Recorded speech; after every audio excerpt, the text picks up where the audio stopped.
பிரியமானவர்களே, இன்றைய அகழ்வாராய்ச்சி பகுதியில் நம்முடைய அருமை இரட்சகர் இயேசு கிறிஸ்துவின் 12 சீஷர்களின் மரணத்தை குறித்து காணப்போகிறோம்.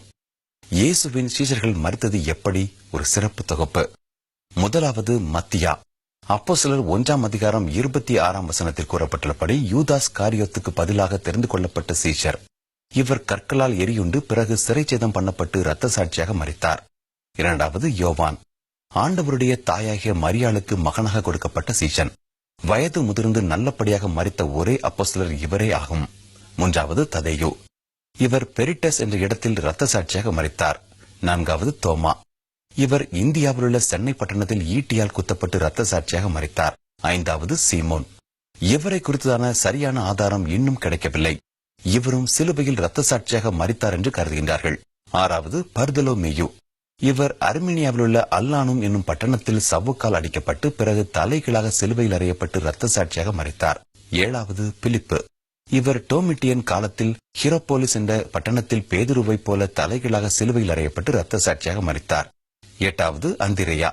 இவர் அக்காயா எனப்படும் கிரேக்க பட்டணத்தில் ஒலிவ மரத்தினால் செய்யப்பட்ட எக்ஸ் வடிவிலான சிலுவையில் அறையப்பட்டு இரத்த சாட்சியாக மரித்தார். ஒன்பதாவது செபுதேயோவின் குமாரனாகிய யாக்கோபு.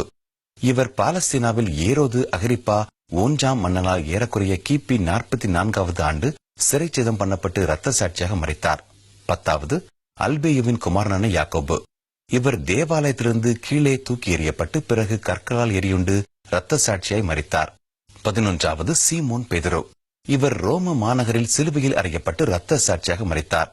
இயேசுவை போல மரிக்க தனக்கு தகுதியில்லை, அதனால் என்னை தலைகீழாக சிலுவையில் அறையுங்கள் என்று வேண்டிக் கொண்டார். அப்படியே அவரை அறைந்து கொன்றார்கள். 12வது மத்தேயு. இவரை எத்தியோப்பியாவில் சிறையாக்கி அங்கே தரையோடு சேர்த்து ஆணி அடித்தனர். அதன் பிறகு தலை வெட்டப்பட்டு இரத்த சாட்சியாய் மரித்தார்.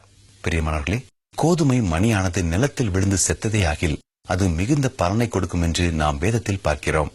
அதை போலவே அன்றைய கோதுமை மணிகளான சீஷர்கள் 12 நிலத்தில் விழுந்து இரத்த சாட்சிகளாய் மரித்ததினால்தான் இன்று நாம் கனி கொடுக்கிறவர்களாக மாறியிருக்கிறோம்.